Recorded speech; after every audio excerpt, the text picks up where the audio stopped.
I live in South Central. This is South Central. Liquor stores, fast food, vacant lots. So the city planners, they get together and they figure they're going to change the name South Central to make it represent something else. So they change it to South Los Angeles. Like this is going to fix what's really going wrong in the city. This is South Los Angeles. Liquor stores, fast food, vacant lots. Just like 26.5 million other Americans, I live in a food desert. South Central Los Angeles, home of the drive-through and the drive-by. Funny thing is, the drive-throughs are killing more people than the drive-bys. People are dying from curable diseases in South Central Los Angeles. For instance, the obesity rate in my neighborhood is like 5 times higher than, say, Beverly Hills, which is like probably 10 miles away. I got tired of seeing this happening. And I wonder, how would you feel if you had no access to healthy food? If every time you walk out your door, you see the ill effects that the present food system have on your neighborhood? I see wheelchairs bought and sold like used cars. I see dialysis centers popping up like Starbucks. And I figured this has to stop. So I figured that the problem is the solution. Food is the problem, and food is the solution. Plus, I got tired of driving 45 minutes round trip to get an apple that wasn't impregnated with pesticides. So what I did, I planted a food forest in front of my house. It's on a strip of land that we call a parkway. It's like 150 feet by like 10 feet. The thing is, it's owned by the city, but you have to maintain it. So I'm like, cool. I can do whatever the hell I want. Since it's my responsibility and I got to maintain it, and this is how I decided to maintain it. So me and my group, LA Green Grounds, we got together and we started planting my food forest, fruit trees, you know, the whole nine, for vegetables. What we do, we're a pay-it-forward kind of group, where it's composed of like gardeners from all walks of life from all over the city, and it's completely volunteer, and everything we do is free. And in the garden, it was beautiful. And then somebody complained. The city came down on me and basically gave me a citation saying that I had to remove my garden, which this citation would turn into a warrant. And I'm like, come on, really? A warrant for planting food on a piece of land that you could care less about? And I was like, cool, bring it. Because this time it wasn't coming out. So LA Times got hold of it. Steve Lopez did a story on it and talked to the councilman. And one of the Green Grounds members, they put up a petition on change.org. And with 900 signatures, we were a success. We had a victory on our hands. My councilman even called and said how they endorse and love what we're doing. I mean, come on, why wouldn't they? LA leads the United States in vacant lots that the city actually owns. They own 26 square miles of vacant lots. That's 20 Central Parks. That's enough space to plant 700 million, 725 million tomato plants. Why in the hell would they not okay this? Growing one plant will give you 1,000, 10,000 seeds. Okay. When $1 worth of green beans will give you like $75 worth of produce. It's my gospel. I'm telling people, grow your own food. Growing your own food is like printing your own money. Thank you. See, I have a legacy in South Central. I grew up there. I raised my sons there. And I refuse to be a part of this manufactured reality that was manufactured for me by some other people, and I manufactured my own reality. See, I'm an artist.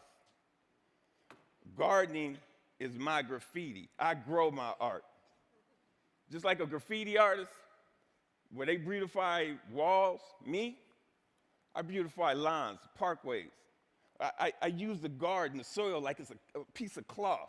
and the plants and the trees, that's my embellishment for that cloth.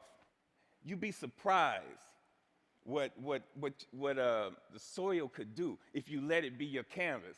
You just couldn't imagine how amazing a sunflower is and how it affects people. So what happened? I have witnessed my garden become a tool for the education, a tool for the transformation of my neighborhood. To change the community, you have to change the composition of the soil. We are the soil. You'd be surprised how kids are affected by this. Gardening is the most therapeutic and defiant act you can do, especially in the inner city. Plus, you get strawberries.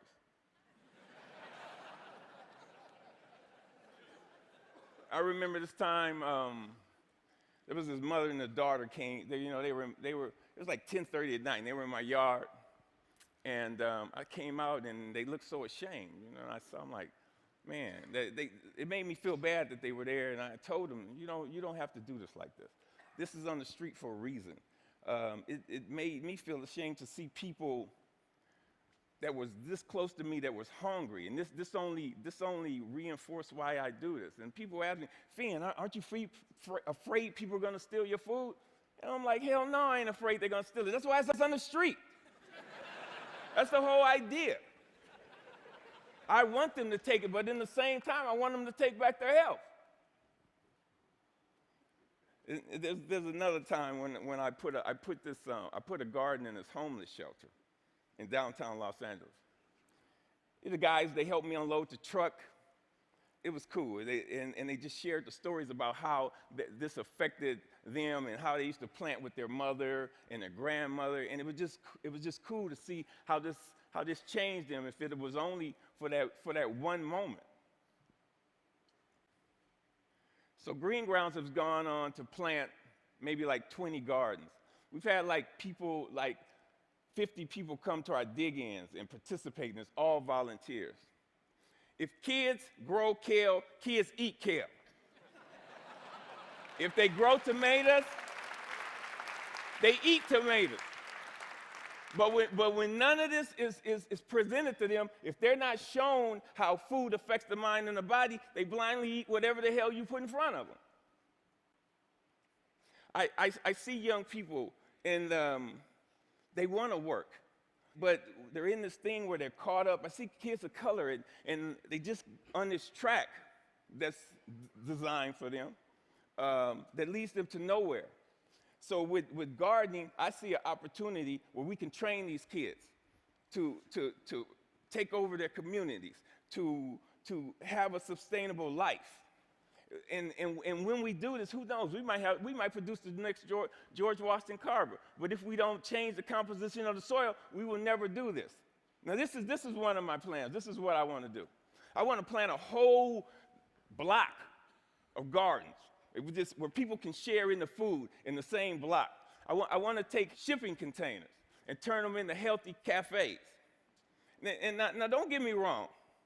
I'm not talking about no free shit, because free is not sustainable. The funny thing about sustainability, you have to sustain it.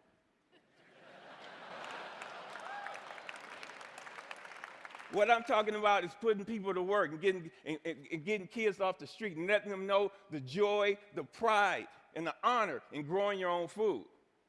Opening farmers markets. So what I want to do here, we got to make this sexy. So I want us all to become evolutionary, renegades, gangsters, gangster gardeners. We got to we got to flip the script on what a gangster is. If you ain't a gardener, you ain't gangster. Get gangster with your shovel, okay? And let that be your weapon of choice. So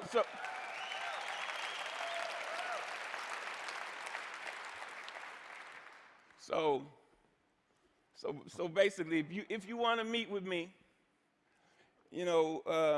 if you want to meet, don't call me. If you want to sit around in cushy chairs and have meetings where you talk about doing some shit,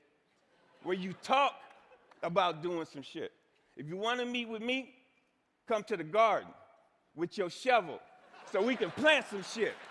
Peace. Thank you. Thank you. Thank you. Thank you.